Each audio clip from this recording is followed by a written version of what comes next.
ആ സ്ഥാപനത്തിൻ്റെ വളർച്ചയിലെ അല്ലെങ്കിൽ പല നാഴികക്കല്ലുകളാണ്, അല്ലെങ്കിൽ അതിൻ്റെ വളർച്ചയിൽ അതിൻ്റെതായ ഭാഗം അല്ലെങ്കിൽ ഭാഗഭാക്കായിട്ടുള്ള ആൾക്കാരാണ് വന്നു പോയിട്ടുള്ളവരെല്ലാം തന്നെ. ഈ 4 പേരും നമ്മുടെ കലാമണ്ഡലത്തിന് നൽകിയിട്ടുള്ള സംഭാവനകളെ വളരെ ബഹുമാനത്തോടുകൂടെ ഇവിടെ ഓർക്കുകയും അവർക്ക് തുടർന്നു വരുന്ന കാലങ്ങളിൽ സന്തോഷപൂർവമായ അതുപോലെ തന്നെ ആഹ്ലാദപൂർവമായ വളരെ ആഹ്ലാദത്തോടെ മുന്നോട്ട് പോകാൻ കഴിയുന്നൊരു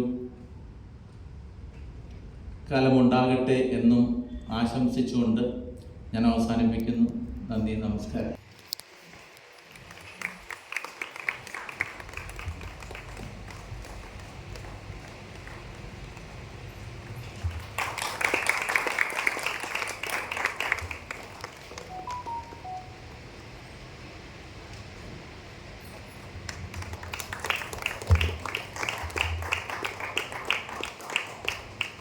ബഹുമാനപ്പെട്ട വൈസ് ചാൻസലറെ സ്വീകരിക്കുന്നതിനായി ശ്രീ കലാമണ്ഡലം ബാബു രാജാനെയും ആദരപൂർവ്വം ക്ഷണിക്കുകയാണ്.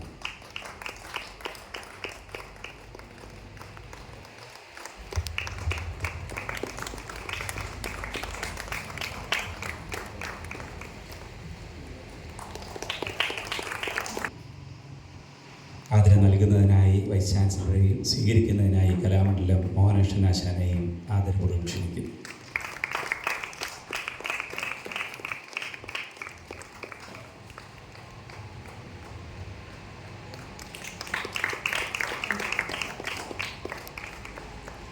ബഹുമാനപ്പെട്ട വൈസ് ചാൻസലറെയും ആദരം സ്വീകരിക്കുന്നതിനായി ശ്രീ രാജേന്ദ്രേട്ടനെയും ആദരപൂർവ്വം ക്ഷണിക്കുന്നു.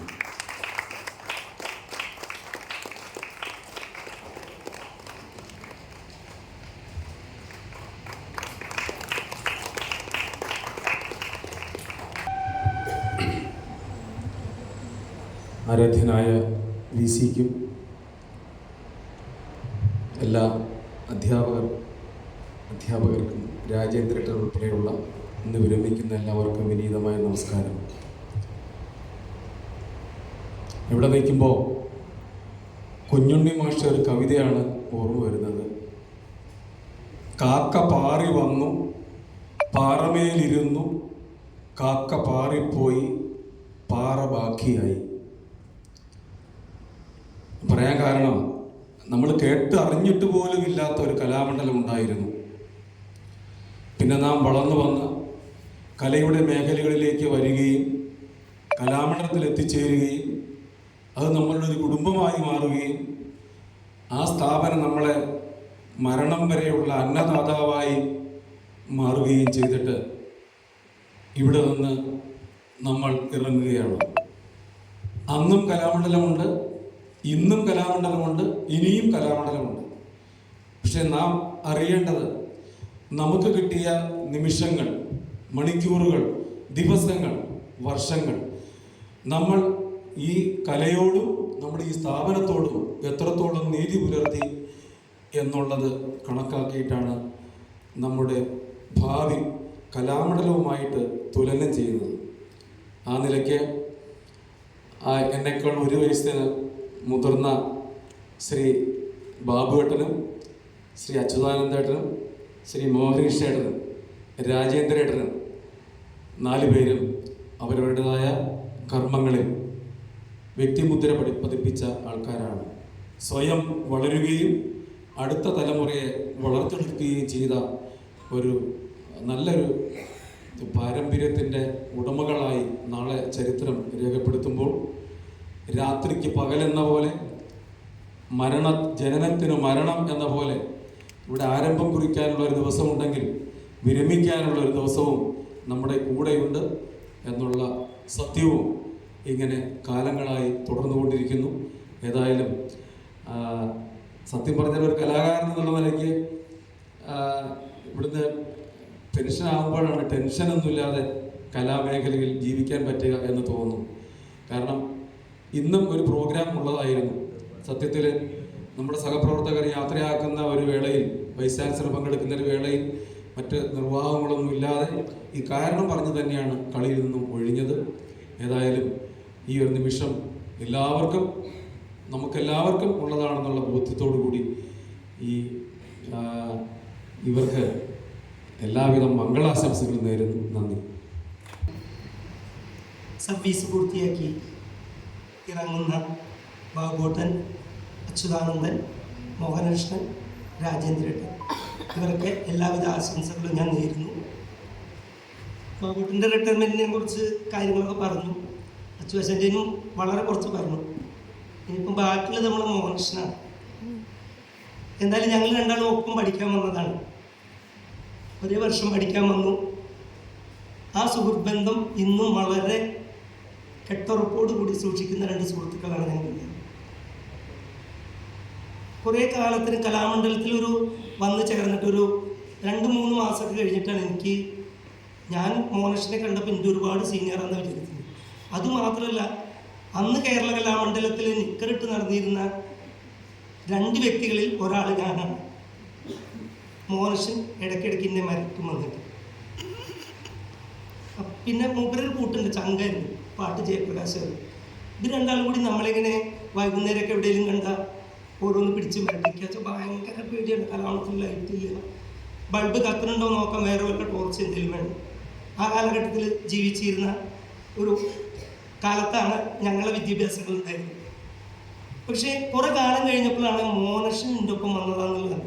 ഞാൻ ഉയരുന്നില്ല, പിന്നെ എന്തെങ്കിലും പറഞ്ഞാൽ ഞാൻ വിട്ടുകൊടുക്കാറില്ല. വർഷം മനസ്സിലായപ്പോൾ ഞാനും പിടിച്ചു. അങ്ങനെ ആ സുഹൃത്ത് ബന്ധം ഇന്നും എനിക്കൊരു പരിപാടി അല്ലെങ്കിൽ എന്നോടൊരു തുള്ളലിൻ്റെ കാര്യം ചോദിച്ചാലോ അദ്ദേഹത്തിനോടൊരു കഥകളുടെ കാര്യം ചോദിച്ചാലോ ഞങ്ങൾ പരസ്പരം മാറി വയ്ക്കാവുന്ന പേരുകളാണ് ഞങ്ങളുണ്ടാവുക. അതുകൊണ്ട് ഇനി ഞങ്ങൾ ഈ സുഹൃത്ത് ബന്ധം ഒരുപാട് കാലങ്ങൾ നിലനിൽക്കണം എന്നാണ് ഞാൻ ആഗ്രഹിക്കുന്നത്. മോഹനകൃഷ്ണൻ വിശ്രമം നേരുന്നൊന്നുമില്ല, കലാകാരനാവുകൊണ്ട് വിശ്രമമില്ലാത്ത ജീവിതമാവട്ടെ എന്നാണ് പ്രാർത്ഥിക്കുന്നത്. രണ്ടാമത് ബാബുട്ടനാണ്. ബാബുട്ടൻ പിന്നെ പ്രത്യേകിച്ച് അന്ന് അങ്ങനെ അത്ര സംസാരിക്കുന്നില്ല. എപ്പോഴും തന്നെ ആളങ്ങനെ കണ്ടാൽ സംസാരിക്കുന്നു, തലൊന്നിങ്ങനെ ആട്ടും, ചിലപ്പോൾ എന്തെങ്കിലും കുറച്ച് ഇങ്ങനെ കണ്ടാൽ ഒന്ന് സംസാരിക്കും. ഇതേവരെ വേറെ അനാവശ്യമായിട്ടോ ഒരു വാർത്തർക്കൊന്നും വേണ്ടി വന്നിട്ടില്ല. ഇനിയും അത് ഇല്ലാതെ മുന്നോട്ട് പോകട്ടെന്ന് മാത്രം ആശംസിക്കുന്നു. മൂപ്പർക്ക് നല്ല കലയിൽ വലിയ വലിയ അവാർഡുകൾ കിട്ടി. ഇനിയും ഇപ്പം തന്നെ ആൾ ലോകപ്രശസ്തനാണ്, അതിനേക്കാൾ ഉപരി എത്തിയിട്ട് എന്ന് ആശംസിക്കുന്നു. പിന്നെ ഒന്ന് അച്യുതാനന്ദനാണ്. അച്യുതാനന്ദനെ സംബന്ധിച്ചിടത്തോളം ഞാൻ ഇവിടെ വരുമ്പോൾ 3-ാം വർഷമാണ് അദ്ദേഹം. അന്ന് ഈ പറഞ്ഞ ഉണ്ണിയാശാനാണ് അവിടുത്തെ മികവ് അധ്യാപകൻ. അത് കാരണം ആൾ ഈ പറഞ്ഞ വളരെ വേറെ ഒന്നിലേക്ക് നിൽക്കാതെ നല്ല പേടിച്ച് വളർന്ന കാലമാണ്. എന്തെങ്കിലും ഞങ്ങൾ ഈ ക്ലാസ്സിൽ പോകുമ്പോഴോ അല്ലെങ്കിൽ സമയം അറിയാതെ ചിലപ്പോൾ നേരത്തെ സാധകത്തിനൊക്കെ പോകും. അപ്പോഴാവും ചിലപ്പോൾ 2 മണിയായിട്ടുള്ളൂ 1 മണിയായിട്ടുള്ളൂ എന്നറിയാം. കാരണം എന്താ വെച്ചാൽ ആരെങ്കിലും ടോർച്ചോ അല്ലെങ്കിൽ ടൈം പീസോ ഒന്നും ഇല്ലാത്ത കാലം. ഓഫീസിലൊരു മണിയേട്ടുണ്ടായിരുന്നു, അദ്ദേഹത്തിന് തോന്നുമ്പോൾ മണിയടിക്കും. അത് പിന്നെ അതിൽ ചോദ്യമൊന്നുമില്ല. എന്താ വെച്ചാൽ കുറേ കാലങ്ങളായിട്ട് കലാമണ്ഡലത്തിൽ ഉണ്ടായിരുന്ന ആളാണ്. അദ്ദേഹത്തിനെ ചോദ്യം ചെയ്യാൻ അന്നത്തെ ചെയർമാനോ സെക്രട്ടറി ഒന്നും ചോദിച്ചിരുന്നില്ല. അങ്ങനെ ഒരു ജീവിതമായിരുന്നു. അപ്പോൾ ആ കാലഘട്ടത്തിൽ ഒരു തവണ ഞങ്ങൾ ഇതേപോലെ നേരത്തെ ഞങ്ങൾ ചെന്ന് മുട്ടിയപ്പോൾ സമയമൊന്നായിട്ടില്ല, 1:30 മണി സമയത്ത്. പിന്നെ ചെന്ന ഈ ഉറക്കം വരില്ല. എന്താ വെച്ചാൽ കൃത്യം 4 മണി എന്നുണ്ടെങ്കിൽ 8-100 ചാട്ടം കഴിയും. അങ്ങനെ പേടിയുള്ള കാലത്താണ് നമുക്ക് സമയമുണ്ടോ.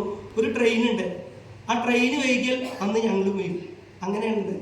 പക്ഷേ അച്യുതാനന്ദനായിട്ട് വളരെ സുഹൃത്തായിട്ടാണ് പോരാത്ത ഞങ്ങൾ രണ്ടാളും ഒരു പഞ്ചായത്തിലാണ്. അതുകൊണ്ട് ഇനിയും ധാരാളം അച്ചുവേട്ടനെ വെള്ളിനെയും കാണുമെന്ന് വിശ്വസിക്കുന്നു. അദ്ദേഹത്തിന് നല്ലൊരു ജീവിതം ഉണ്ടാവട്ടെ എന്ന് ആശംസിക്കുന്നു. 2004 രാജേന്ദ്രേട്ടൻ കേരള കലാമണ്ഡലത്തിൽ വന്ന് ജോയിൻ ചെയ്തത്. അവർ ജൂണിൽ വന്നു, ഞാൻ ഒക്ടോബറിൽ താൽക്കാലിക അധ്യാപകനായിട്ട് വന്നു. അന്ന് മുതൽ ഒരുപാട് ഞാൻ അന്ന് കുഴിച്ചിലകളുള്ള സമയത്ത് വീട്ടിലൊന്നും പോകാറില്ല. ബഹുമാനപ്പെട്ട വൈസ് ചാൻസലർ, മറ്റ് സഹപ്രവർത്തകരെ, നമ്മുടെ സർവീസിൽ നിന്ന് പിരിയുന്ന അച്യുതൻ, ബാബുട്ടൻ, മോഹനകൃഷ്ണൻ, രാജേന്ദ്രൻ, ഇതൊക്കെ ആയിട്ട് നല്ല ബന്ധം തന്നെയാണ് നമ്മൾക്കൊക്കെ ഉണ്ടായിരുന്നത്. ഇതിൽ ബാബുട്ടൻ മാത്രമാണെങ്കിൽ പോലും കുറച്ച് കഴിഞ്ഞാലും നമുക്ക് ഇവിടെ അടുത്താണ് താമസം, സ്ഥിരമായിട്ട് കാണാൻ കഴിയുന്നത്. രാജേന്ദ്രേട്ടൻ എൻ്റെ ഒരു അയൽവാസിയായിട്ടപ്പോൾ വരുന്നത്. കാരണം പാഞ്ഞാളാണ് അദ്ദേഹം വീട് വെച്ചിരിക്കുന്നത്, ഞാനും പാഞ്ഞാളടുത്താണ് വീട് വെച്ചിരിക്കുന്നത്. അപ്പോൾ കാണാൻ കഴിയും. ബാബുവിന് ആകെയുള്ള ഒരു വിഷമം എന്താ പറയുക, അദ്ദേഹം പലപ്പോഴും ഇപ്പോൾ പറയുന്നു ജൂണിൽ തുറന്നു കഴിഞ്ഞാൽ ഞങ്ങളൊക്കെ ഇവിടെ നിന്ന് പരദോഷം പറയുമ്പോൾ മൂപ്പർക്ക് അവിടെ എത്താൻ പറ്റും. അത് ഭയങ്കര വിഷമമായിട്ട് മൂപ്പർ പറഞ്ഞു. എനിക്ക് റിട്ടയർഡ് ചെയ്യുന്നതുകൊണ്ടല്ല പ്രശ്നം, അല്ലെങ്കിൽ കളരി പാടാത്തതുകൊണ്ടല്ല പ്രശ്നം, നിങ്ങളൊക്കെ ഇവിടെ നാട്ടുകാരെ കുറ്റം പറയുമ്പോൾ ഞാൻ അപ്പുറത്ത് കേൾക്കാണ്ട് നിൽക്കണ്ടേ. അത് മാനസികമായിട്ട് അദ്ദേഹത്തെ വല്ലാതെ തളർത്തില്ല. പിന്നെ അച്യുതാനന്ദനും എന്നെക്കാളും വയസ്സ് കൂടുതലാണെങ്കിലും അച്യുതാനന്ദനെ ഞാൻ പഠിക്കാൻ വന്ന കാലം മുതൽ അച്യുതാനന്ദനാണ് വിളിക്കാറ്. അദ്ദേഹം എൻ്റെ ഒരു ഫാമിലി ഫ്രണ്ടാണ്. ഞങ്ങൾ ഒരുപാട് കുടുംബപരമായിട്ട് യാത്രകളൊക്കെ നടത്തിയിട്ടുണ്ട്. അല്ലെങ്കിൽ അങ്ങനെ നല്ലൊരു ഫ്രണ്ട്ഷിപ്പാണ്. മോനക്ഷൻ ഇപ്പോൾ ഈ ഹരിനാരായണൻ പറഞ്ഞ പോലെ ഇപ്പോഴല്ല അത് പറയുന്നത്, ഈ ട്രെയിൻ ഇറങ്ങാൻ നേരത്തെ ലോഹ്യം കൂടുക എന്ന് പറയാൻ പറ്റിയത് ഇപ്പോഴൊന്നും നല്ലത് പറയണ്ടേ, ഞങ്ങൾ പലപ്പോഴും പറഞ്ഞിട്ടില്ല. ഈ മോനക്ഷൻ ഈ പറഞ്ഞ പോലെ വരുമ്പോൾ തന്നെ നല്ലൊരു സൈസുള്ളൊരു മനുഷ്യനാണ്, ഭയങ്കര തടി കാര്യങ്ങളൊക്കെ. അപ്പോൾ പണ്ട് ഈ കുട്ടികൾ ഞങ്ങൾ സെക്കൻഡ് ഇയർ ഒക്കെ ആയപ്പം ഇവിടെ വരുന്ന കുട്ടികൾ പലരും ഇതുപോലെ പുറത്തുനിന്നാണ് വരുന്നത്. എന്താണ് വരുന്നത് അന്തരീക്ഷം എന്നറിയില്ല. പലരും പുറത്തുനിന്ന് തന്നെ ബീഡി വലിക്കുന്നവരായിട്ടും പുക വലിക്കുന്നവരായിട്ടും മുറുക്കുന്നവരായിട്ടും അല്ലെങ്കിൽ പൊടി വലിക്കുന്നവർ അങ്ങനെ കൃഷിയുള്ള കുട്ടികളൊക്കെ ഉണ്ടായിരുന്നു. അപ്പോൾ ഞങ്ങളിത് കണ്ടുപിടിക്കാൻ വേണ്ടി എന്താ വെച്ചാൽ വൈകുന്നേരത്ത് ഹോളിൽ മീറ്റിംഗ് വിളിക്കും. ഈ മോനക്ഷൻ പോയിട്ട് പുതിയ കുട്ടികളുടെ ഇടയിൽ നിൽക്കും. അവർക്കറിയില്ല അദ്ദേഹം പുതിയതാണോ പഴയതാണോ. അപ്പോൾ എല്ലാവരോടും നമ്മൾ ചോദിക്കും, നിങ്ങൾക്ക് അങ്ങനെ സിഗരറ്റ് വലിക്കണമെങ്കിൽ ഒരു സമയമുണ്ട്, അതിവിടെ അലൗഡാണ്, അത് എപ്പോഴാണ് നിങ്ങൾ വെച്ച സൗകര്യം, ഞങ്ങൾ പറയുന്ന സമയത്ത് വലിക്കാച്ച കുഴപ്പമില്ല, അല്ലാത്ത സമയത്ത് കണ്ടു കഴിഞ്ഞാൽ ഇവിടെ ഭയങ്കര പ്രശ്നമാണ്. അപ്പം മോനക്ഷൻ ഇട്ടു ഞാൻ വലിക്കുന്ന ആളാണ്. അപ്പോൾ ഒരാൾ ധൈര്യമായിട്ട് ഇട്ട് മറ്റുള്ളവർക്കായാലോ എന്തായാലും കൂട്ടുണ്ട്. അപ്പോൾ ഓരോരുത്തരായിട്ട് അവിടെ ഇവിടെയൊക്കെ ഇട്ടിട്ട് ഞങ്ങളൊക്കെ വലിക്കുന്നവരാണ്.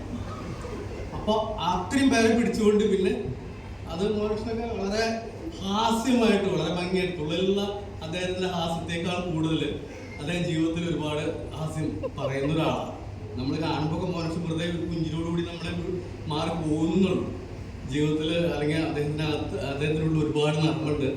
അതൊരു ബാബുട്ടാണ് ഒരാളെ കുറ്റം പറയച്ച വൃത്തിയായിട്ട് പറഞ്ഞു. എന്നുവെച്ചാൽ കഥകളി സംഗീതത്തിൽ പോലും അദ്ദേഹത്തിന് അത്ര തന്നെ അക്ഷരം തോന്നുന്ന സംശയമാണ്. അത് വളരെ ഉറപ്പായിട്ട് പറയാറുണ്ട്. ഇവരായിട്ട് നമുക്ക് അങ്ങനെ ഒരു വേർപാടിൻ്റെ ആവശ്യം വരുന്നില്ല. കാരണം അത്രയൊക്കെ ഇവർ നമ്മുടെ ഉള്ളിലുണ്ട്. നമ്മൾ കൂട്ടുകാരെന്നുണ്ടെങ്കിൽ ഇപ്പം നമുക്ക് ഒരു ഗുരുതുല്യരോ ജ്യേഷ്ഠന്മാരായിട്ട് കാണുന്നുണ്ടും അല്ലെങ്കിൽ സുഹൃത്തുക്കളായിട്ട് കാണുന്നുണ്ടും നമുക്ക് അവരായിട്ട് അങ്ങനെ വിട്ടുപിരിയുന്ന ഒരു ബന്ധം അതൊക്കെ ചിന്തിക്കാൻ പറ്റും. അപ്പോൾ അതുകൊണ്ട് അവരെല്ലാം കുടുംബത്തിലെ അംഗങ്ങൾക്ക് എല്ലാവർക്കും എല്ലാവിധ ആരോഗ്യ സൗകര്യങ്ങളും നിർദ്ദേശിച്ച് നൽകട്ടെ എന്ന് പ്രാർത്ഥിച്ചുകൊണ്ട് നിർത്തുന്നു. നമസ്കാരം.